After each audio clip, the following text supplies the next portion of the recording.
तो नमस्कार, India voice देख रहे हैं। यहां पर मैं हूं आपके साथ शिवम दुबे। बुलेटिन की शुरुआत करेंगे बड़ी और अहम खबर के साथ। हरियाणा में चुनाव की तारीख बदल चुकी है।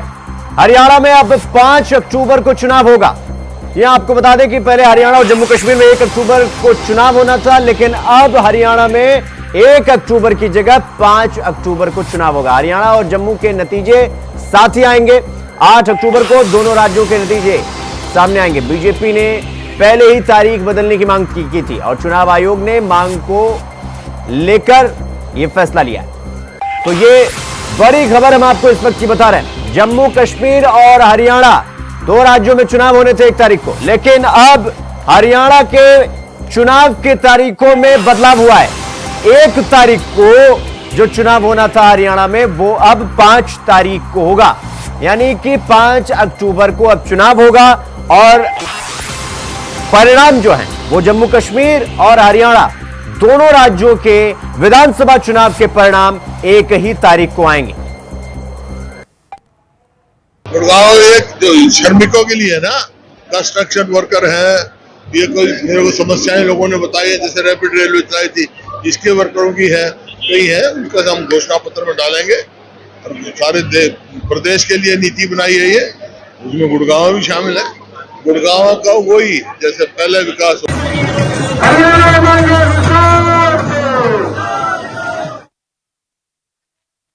तो 1 अक्टूबर की जगह 5 अक्टूबर को होगा हरियाणा विधानसभा चुनाव। तो इस खबर पर हमारे साथ हमारे सहयोगी नितिन चौधरी हमारे साथ न्यूज रूम से जुड़ गए हैं। नितिन, अब हरियाणा विधानसभा चुनाव की तारीख बदल गई है, क्या कुछ खबर, क्या अपडेट? देखिए शिवम, बिल्कुल हरियाणा और जम्मू कश्मीर की तारीख पर यह ऐलान किया गया था कि 1 अक्टूबर को चुनाव होना है, लेकिन उससे पहले चुनाव आयोग के साथ में 27 तारीख को जो है बैठक की गई थी। तो बैठक होने के बाद लगातार इसकी तारीखों का जो ऐलान था, उस समय चुनाव कराने की जो मांग की गई थी कि 1 अक्टूबर को होगा, लेकिन भारतीय जनता पार्टी की तरफ से इसको देखा गया था। भारतीय जनता पार्टी की तरफ से कहा गया था कि इसके तारीखों का जो ऐलान था उसे चेंज कर दिया जाए, लेकिन उसके बाद चुनाव आयोग की तरफ से आज चुनाव तारीखों का जो है ऐलान हुआ है चेंज कर दिया गया। लेकिन उसके बाद बता दें 5 अक्टूबर को चुनाव होगा जम्मू कश्मीर में। और जो हरियाणा के जो चुनावों की तारीखों का ऐलान हुआ था, उस समय लगातार तमाम पार्टियां जोरों पे थी, लेकिन उसके बाद आज जो है चुनाव आयोग की तरफ से एक नोटिफिकेशन जारी किया। उसके बाद लगातार चुनाव आयोग की तरफ से 5 तारीख का ये ऐलान कर दिया गया है। तो नितिन, चुनाव आयोग की दलील क्या थी? मतलब क्या दलील पेश करते हुए चुनाव आयोग ने यह फैसला लिया? देखिए, बिल्कुल बता दें कि जिस तरीके से भारतीय जनता पार्टी उसका समर्थन कर रही थी, लगातार भारतीय जनता पार्टी ने उसके हिसाब से कहा कि जिस तरीके से जो चुनाव के तारीखों का ऐलान उसे चेंज किया जाए, लेकिन 1 तारीख को जो चुनाव आयोग ने इसका फैसला लिया कि 1 अक्टूबर को जो है पूरे हरियाणा में और जम्मू कश्मीर में चुनाव कराना है। लेकिन उसके बाद लगातार इसको मंथन चलता रहा। भारतीय जनता पार्टी लगातार इसकी मांग कर रही थी चुनावों की तारीखों का जो ऐलान है उसे आगे कहीं बढ़ा दिया जाए। लेकिन नहीं, 1 सेकंड नितिन, देखिए, अब ये पहले कहा जा रहा था कि हॉलीडे है, फिर फेस्टिवल है और इसके लिए चुनाव के तारीखों में बदलाव होना चाहिए, लगातार मांग भी थी।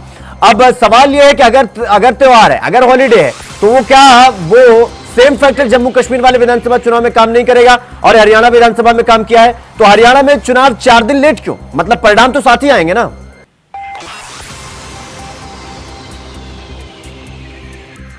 लगातार भारतीय जनता पार्टी की तरफ से यही कहा गया कि कहीं ना कहीं जो छुट्टियां थी, जिस तरीके से हॉलीडे बताया गया, काफी ऐसी चीजें बताई गई कि उस समय जो है कुछ जो फेस्टिवल्स है तो उसको देखते हुए तो वोटिंग परसेंटेज पे भी काफी असर देखने को मिलता। लेकिन उसके बाद लगातार भारतीय जनता पार्टी इस मांग को कर रही थी कि 1 तारीख की जगह उसको जो है आगे डेट चेंज कर दी जाए। लेकिन आज चुनाव आयोग की तरफ से जो है वो ऐलान कर दिया कि 5 तारीख को जम्मू कश्मीर और जो हरियाणा में चुनाव होने वो 5 तारीख को चुनाव कराए जाए। लेकिन उसके बाद लगातार भारतीय जनता पार्टी मांग करी थी। लेकिन उसके बाद बता दें 28 अगस्त की बैठक की आयोग के साथ भारतीय जनता पार्टी की दलीलें के द्वारा मंजूरी दी गई थी। लेकिन उसके बाद जो चुनाव आज नोटिफिकेशन कहा गया है कि अक्टूबर को हरियाणा और जम्मू कश्मीर में चुनाव होने हैं। लेकिन उसके बाद लगातार इस चीज को देखते हैं रखते हुए कहा है कि जिस तरीके से हॉलीडे है और काफी फेस्टिवल्स है, तो इन फेस्टिवलों में कहीं ना कहीं जो काफी कम हो सकता है हरियाणा और जम्मू कश्मीर में। लेकिन उसके बाद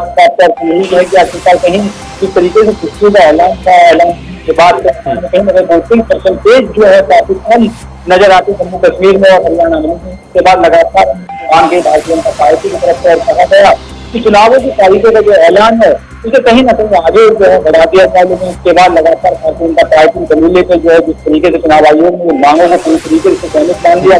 तो लेकिन अब जब चुनाव आयोग ने तारीख बदल दी है तो ये मांग सिर्फ बीजेपी की थी या फिर अब जब बदलाव हो गया है तो इसको लेकर विपक्ष की तरफ से कोई बयान सामने निकल कर आया अभी तक?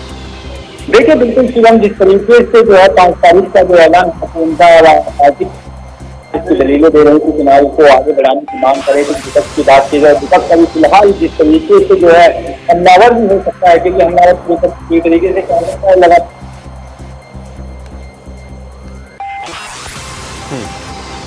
ठीक है नितिन, बहुत बहुत धन्यवाद आपका हमसे जुड़ने के लिए और इस खबर पर जानकारी हमारे साथ साझा करने के लिए। तो चुनाव आयोग ने मांग को स्वीकार कर लिया। 1 तारीख को जो चुनाव होना था वो 5 को होगा, यानी कि विधानसभा चुनाव हरियाणा में तारीखों में बड़ा बदलाव और बड़ा ऐलान हुआ है। तो रुक करेंगे अगली खबर की ओर। अगली खबर लखनऊ से है, जहां मुख्यमंत्री योगी आदित्यनाथ ने भ्रष्टाचार पर कार्रवाई की है और एक बार फिर से जोरदार चाबुक चला है। 28 चकबंदी अधिकारियों पर सीएम ने कार्रवाई की है। सीएम के निर्देश पर जीरो टॉलरेंस नीति के तहत कार्रवाई। चकबंदी संबंधित मामलों में निपटारे में लापरवाही, भ्रष्टाचार और अनियमितता, इसको लेकर बड़ी कार्रवाई की गई। 8 मंडलों के अधिकारियों को निलंबित कर दिया गया है और निलंबन में पद से हटाने को लेकर जवाब मांगा गया है, तलब किया गया है। अनुशासनात्मक कार्रवाई, बंदोबस्त अधिकारी, चकबंदी उप संचालक चकबंदी पर एक्शन, सहायक चकबंदी कर्ता पर पूरी तरीके से एक्शन लिया गया और सीएम के निर्देश पर चकबंदी लेखपाल पर एक्शन लिया गया। तो सेवा काल के दौरान अनियमितता पर पेंशन में कटौती भी होगी। तो ये जो अनियमितता है इसको लेकर पेंशन में भी कटौती होगी। सेवानिवृत्त सहायक चकबंदी अधिकारियों की पेंशन में कटौती होगी। 20% की कटौती का प्रस्ताव शासन को भेजा गया है। यानी कि उत्तर प्रदेश में लापरवाही, अनियमितता बिल्कुल नहीं चलेगी। जीरो टॉलरेंस की नीति के तहत उत्तर प्रदेश के मुख्यमंत्री ने यह बड़ा फैसला लिया है और निलंबित पद से हटाना, तलब करना, कार्रवाई करना, लगातार कार्रवाई किया जा रहा है। 8 मंडल के अधिकारियों को निलंबित कर दिया गया है। तो ये बड़ी कार्रवाई देखने को मिली है उत्तर प्रदेश में। लापरवाही, भ्रष्टाचार, अनियमितता, ये सब उत्तर प्रदेश के मुख्यमंत्री को स्वीकार नहीं है और अब बड़ा एक्शन देखने को मिला है। 8 मंडल के अधिकारियों को न सिर्फ निलंबित किया गया है बल्कि सेवानिवृत्त होने के बाद पेंशन में भी 20% की कटौती।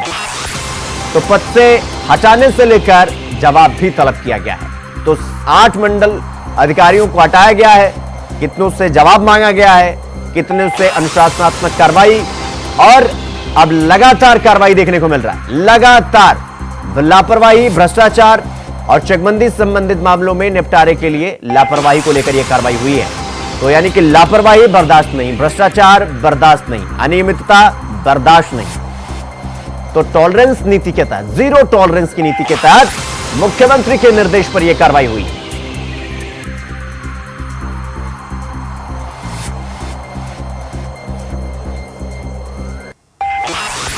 तो सीएम के निर्देश पर जीरो टॉलरेंस नीति के तहत कार्रवाई और चकबंदी संबंधित मामलों के निपटारे में लापरवाही, भ्रष्टाचार और अनियमितता, इसको लेकर 8 मंडल के अधिकारियों को मतलब निलंबित कर दिया गया।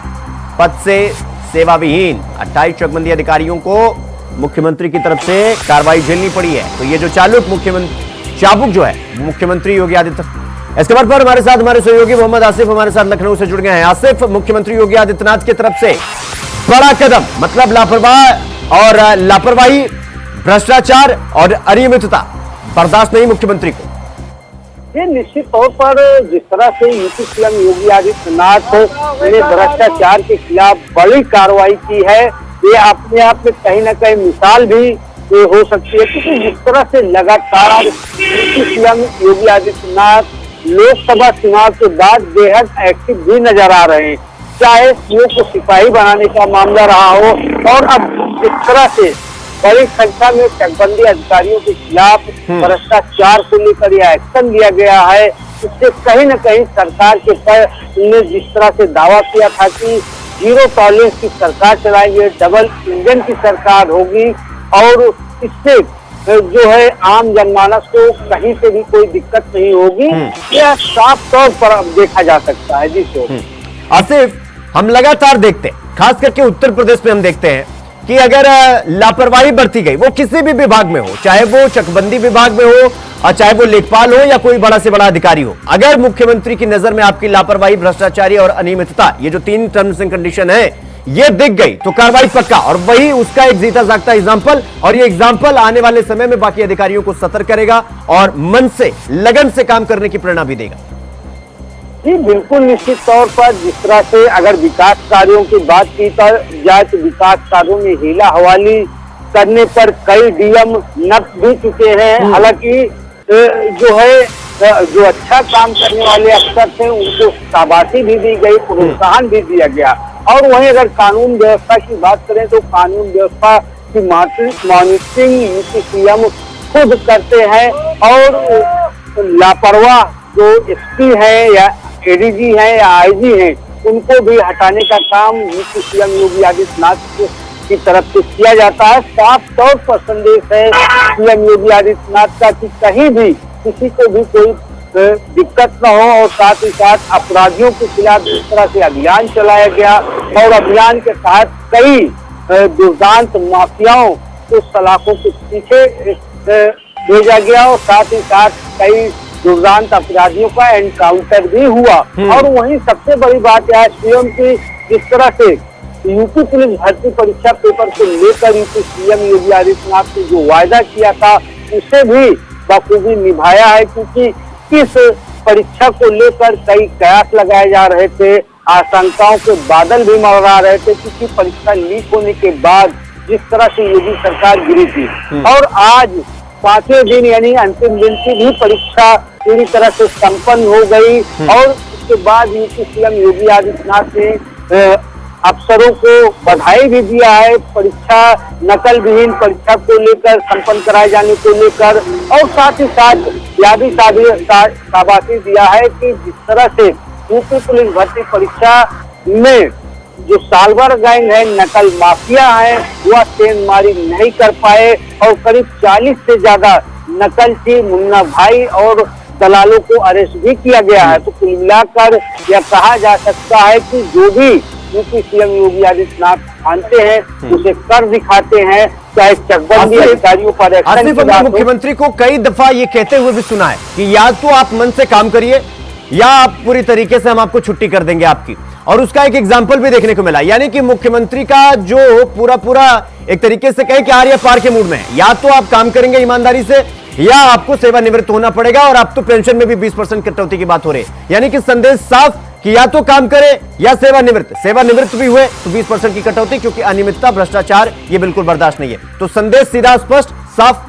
आसिफ जी बिल्कुल, सीएम जिस तरह से योगी सरकार का एक्शन है और योगी सरकार की 2 सूख है कि पारदर्शिता और जनता की समस्याओं को ध्यान में रखते हुए शासन की मंशा अनुरूप अधिकारी काम करे, वरना उनके खिलाफ एक्शन होगा। बानगी के तौर पर जिस तरह से आईपीएस अमिताभ ठाकुर, राकेश शंकर समेत कई आईपीएस नजीर हैं, जिन्हें सेवानिवृत्त भी कर दिया जा चुका है, और लगातार यूपी सीएम योगी आदित्यनाथ का 0 टॉलरेंस के तहत भ्रष्ट अधिकारियों के खिलाफ एक्शन लिया जा रहा है।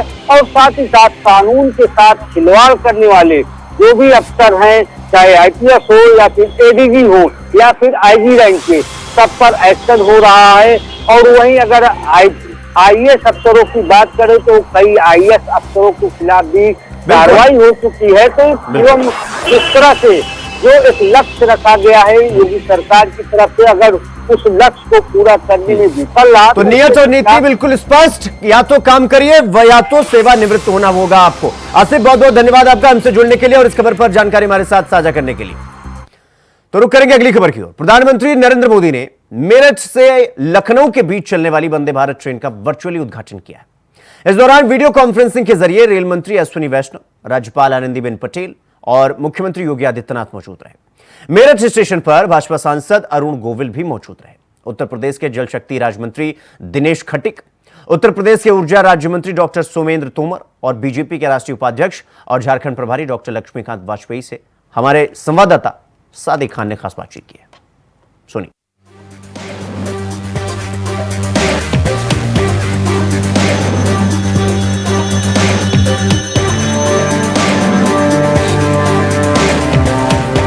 प्रधानमंत्री नरेंद्र मोदी ने मेरठ को वंदे भारत ट्रेन की सौगात दी है। ये वो Vande Bharat train Meerut city station पहुंच चुकी है। आज प्रधानमंत्री नरेंद्र मोदी ने वर्चुअली इस ट्रेन का शुभारंभ किया है। आपको ये ट्रेन दिखाते हैं, ये वंदे भारत एक्सप्रेस है जो अब मेरठ से लखनऊ का सफर बहुत ही जल्दी पूरा होने वाला है। आप साफ तौर पर ये देख सकते हैं, ट्रेन का इंजन है। इसी ट्रेन से अब लोग बड़ी ही आसानी से मेरठ से होते हुए लखनऊ पहुंचेंगे। मात्र 7 घंटे की दूरी में ये ट्रेन लखनऊ पहुंचेगी। साफ तौर पर आप ये देख सकते हैं, ये वंदे भारत एक्सप्रेस है जो अब मेरठ के सिटी स्टेशन पहुंच चुकी है। इसी वंदे भारत आज मेरठ से ट्रायल हो रहा है। विधिवत रूप से ये ट्रेन 1 तारीख से मेरठ से लखनऊ के लिए रवाना होगी। ये पूरी तरह से आप साफ तौर पर ट्रेन देख सकते हैं। यहाँ जो रेलवे के अधिकारी हैं वो मौजूद हैं। साथ ही आज इस ट्रेन से बड़ी संख्या में मेरठ के स्कूली बच्चे भी रवाना हो रहे हैं। इतना ही नहीं, मेरठ के जो मौजूदा सांसद है अरुण गोविल, साथ ही मेरठ के पूर्व सांसद वो उत्तर प्रदेश सरकार में मंत्री सोमेंद्र तोमर भी आज इस ट्रेन से लखनऊ के लिए रवाना हो रहे हैं। साफ तौर पर आप ये देख सकते हैं, ये वंदे भारत एक्सप्रेस ट्रेन है जो आज मेरठ से लखनऊ के लिए शुरू हो रही है। प्रधानमंत्री नरेंद्र मोदी ने आज देश को 3 वंदे भारत एक्सप्रेस की सौगात दी है। मेरठ सहित चेन्नई, तमिलनाडु में और मेरठ में आज वंदे भारत ट्रेन का शुभारंभ किया गया है। मौजूद है वंदे भारत एक्सप्रेस में, आप साफ तौर पर देख सकते हैं, आज से लखनऊ के लिए वंदे भारत एक्सप्रेस मेरठ से शुरू हो चुकी है। प्रधानमंत्री नरेंद्र मोदी ने वर्चुअली इस ट्रेन का शुभारंभ किया है। साफ तौर पर आप देख सकते हैं, ये वंदे भारत एक्सप्रेस है, फुल्ली एसी ये एक्सप्रेस है। साथ ही आप चेयर की सिटिंग अरेंजमेंट देख सकते हैं। बड़ी आसानी से लोग 7 घंटे की दूरी मेरठ से लखनऊ की यहाँ तय करेंगे। साथ ही इस ट्रेन में साफ तौर पर आप ये देख सकते हैं कि नीचे ये चार्जिंग पॉइंट दिए गए हैं। बड़ी आसानी से लोग लैपटॉप, मोबाइल यहाँ चार्ज करते हुए भी नजर आएंगे। पूरी तरह से ये वंदे भारत एक्सप्रेस आज मेरठ से लखनऊ के लिए शुरू की गई है। इस ट्रेन में आज बड़ी संख्या में स्कूली बच्चे, जनप्रतिनिधि व रेलवे के अधिकारियों ने ट्रायल के दौरान अपनी उपस्थिति दर्ज कराई है। विधिवत रूप से 1 सितंबर से ये ट्रेन मेरठ से लखनऊ के लिए 6:35 पर शुरू की जाएगी। मेरठ से वंदे भारत ट्रेन का आज शुरुआत हुआ है। हमारे साथ मौजूद है भारतीय जनता पार्टी के राष्ट्रीय उपाध्यक्ष डॉक्टर लक्ष्मीकांत वाजपेयी। वाजपेयी जी, बड़ी मेहनत के बाद, आपके प्रयासों इतने टाइम से चल रहे थे, उसके बाद आज ट्रेन मिली है, क्या कहेंगे? निश्चित तौर पर मेरठ की जनता की बहुत पुरानी इच्छा की पूर्ति हुई है। क्रांति धरा से वंदे भारत ट्रेन का प्रस्थान हुआ है राज्य की राजधानी के लिए। इसके लिए आदरणीय नरेंद्र मोदी जी, आदरणीय अश्विनी वैष्णव जी के प्रति आभार, साथ ही साथ रेलवे विभाग के अधिकारियों का आभार कि उन्होंने किंतु परंतु न करके हमारी इस योजना में सहयोग किया है। वाजपेयी जी, लंबे समय से आप पत्र लिख रहे थे, सबसे बड़ा अहम रोल इस ट्रेन में आपका है, उसके बाद आज ये मेरठ वासियों को मिली है। भारतीय जनता पार्टी को श्रेय है इसका और भारतीय जनता पार्टी के माध्यम से मेरठ की जनता को समर्पित। लेकिन वाजपेयी जी, आज ट्रेन शुरू हुई है, श्रेय लेने वालों को होल्ड लगी हुई है। मुझे इसमें कुछ नो कमेंट। तो साफ तौर पर आपने देखा, ये थे हमारे साथ भारतीय जनता पार्टी के राष्ट्रीय उपाध्यक्ष डॉक्टर लक्ष्मीकांत वाजपेयी, जो झारखंड से भी भाजपा के प्रदेश प्रभारी हैं, जिनका साफ तौर पर कहना है कि वंदे भारत ट्रेन के चलने से मेरठ वासियों को एक राहत भरी सहूलियत मिलने जा रही है। साथ ही उन्होंने प्रधानमंत्री का आभार व्यक्त करते हुए कहा है कि प्रधानमंत्री और रेल मंत्री के सहयोग से आज मेरठ को वंदे भारत ट्रेन मिली है। मौजूद हैं उत्तर प्रदेश सरकार में राज्य मंत्री डॉक्टर सोमेंद्र तोमर। सोमेंद्र जी, आज बड़ी सौगात मेरठ वासियों को मिली। मैं सभी अपने मेरठ के देवतुल्य नागरिकों का धन्यवाद करूंगा। उन्हीं के आशीर्वाद से संभव हो पा रहा है। देश के यशस्वी प्रधानमंत्री जी की प्राथमिकता पर मेरठ है। आप देखिए, चाहे दिल्ली मेरठ एक्सप्रेस हो, चाहे हमारा रैपिड ट्रेन के माध्यम से जो देश की पहली ट्रेन है उसके माध्यम से दिल्ली को नजदीक लाया गया। आज मुझे बताते हुए खुशी है कि प्रदेश की राजधानी लखनऊ से मेरठ को जोड़ा गया है। वंदे भारत के माध्यम से ये शुरुआत हुई है और इसका फायदा हमारे नौजवानों को, हमारे पर्यटन के क्षेत्र में, हमारे औद्योगिक क्षेत्र में काम करने वाले सभी लोगों को मिलेगा। मैं सभी को शुभकामनाएं देता हूं। जो मेरठ वासी जाते थे, बड़ी संख्या में जाते थे, जनप्रतिनिधि भी लखनऊ लगातार जाते हैं, उनके लिए रात भरी सांस महसूस हो। 100% मैंने कहा, जो भी सुविधा होती है उसका फायदा सभी लोगों को मिलता है और ये एक बड़ी उपलब्धि है। ये मेरठ के लिए एक बड़ी उपलब्धि साबित होगी और हमारे सभी क्षेत्रों में सर्वांगीण विकास पर ये काम करेगी। मंत्री जी, आप ही की सरकार के मंत्री हैं, वो कह रहे हैं कि मुजफ्फरनगर तक भी ये ट्रेन चलाई जानी चाहिए।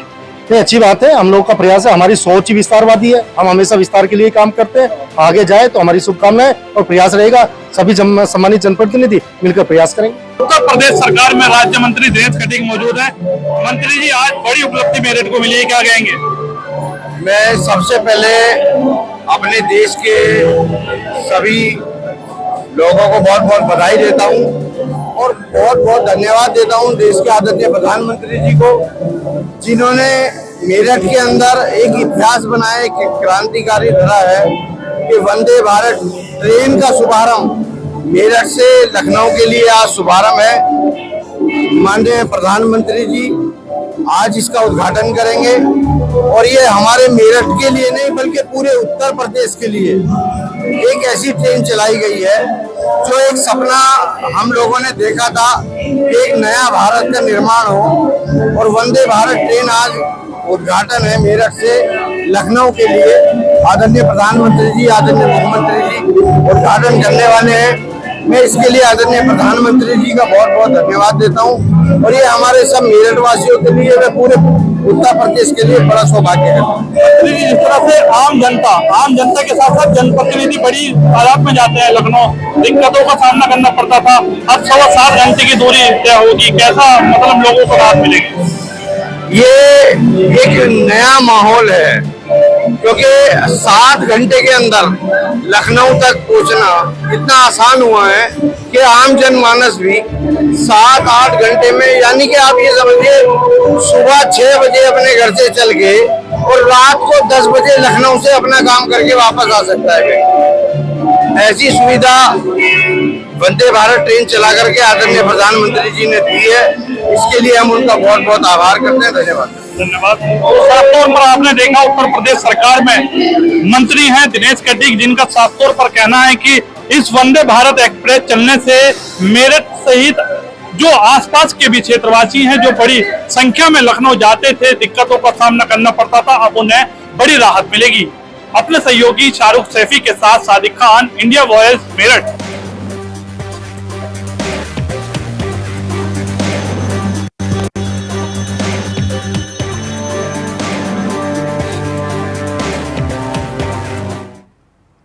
तो अगली खबर यूपी के जनपद चंदौली से है, जहां चहनिया क्षेत्र के रामगढ़ में बाबा कीनाराम के 425वें जन्मोत्सव समारोह को लेकर जिलाधिकारी और एसपी द्वारा निरीक्षण किया गया। इस दौरान जन्मोत्सव को लेकर संबंधित अधिकारियों को शीघ्र कार्य पूर्ण कर लेने का भी निर्देश दिया गया। साथ ही इस दौरान एसपी आदित्य लोंघे ने लोगों से अपील करते हुए कहा कि आवागमन में श्रद्धालुओं को बाधा उत्पन्न न करें, अन्यथा पुलिस के द्वारा उसके ऊपर सख्त कार्रवाई की जाएगी। 1, 2 और 3 तारीख तक कार्यक्रम रहेगा। हमारे द्वारा रेंज और जोन से रिक्वेस्ट करी गई थी फोर्स। हमारे यहाँ पे 2 क्षेत्र अधिकारी बाहर से रेंज से दिए गए हैं। साथ ही साथ हमारे यहाँ पे जो बाहर से 20 इंस्पेक्टर और लगभग 150 कांस्टेबल, हेड कांस्टेबल की संख्या में पुलिस बल मिला है। हमारे जनपद की व्यवस्था में भी जो पुलिस फोर्स है और जो पीएसी है उसका व्यवस्थापन किया गया है, क्योंकि पीछे कुछ तालाब वाला क्षेत्र भी है, तो वहाँ पर हम लोगों द्वारा जो पीएसी का एक फ्लीट रहता है, जो बोट रहती है, उसकी व्यवस्था भी की गई है। पीएसीज और क्यूआरटीज हम लोगों ने जगह जगह लगा रखी है ताकि जो पार्किंग की व्यवस्था है वो सुचारू रूप से ढंग से चल पाए।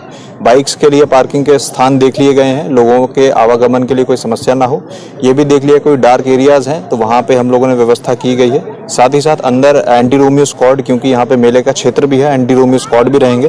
प्लेन वस्त्रों में भी कुछ महिला कर्मी रहेंगे, पुलिस कर्मी रहेंगे, क्योंकि कहीं ना कहीं चोरी की जो पीछे घटनाएं सामने आई हैं उसके लिए भी सतर्कता बरती जाएगी।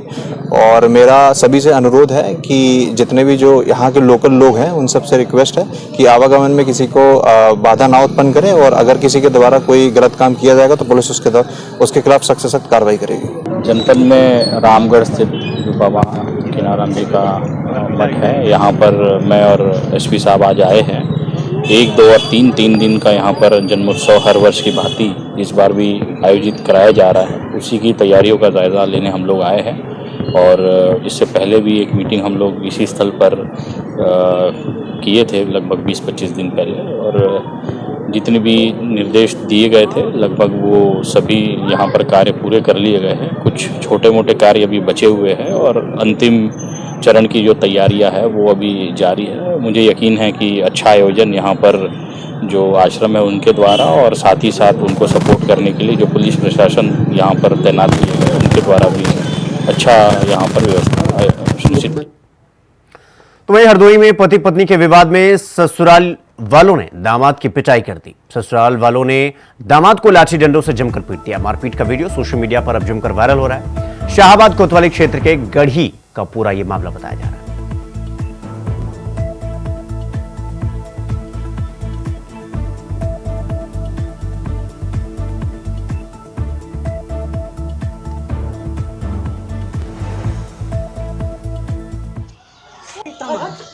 मारे डालो, कौन मारे।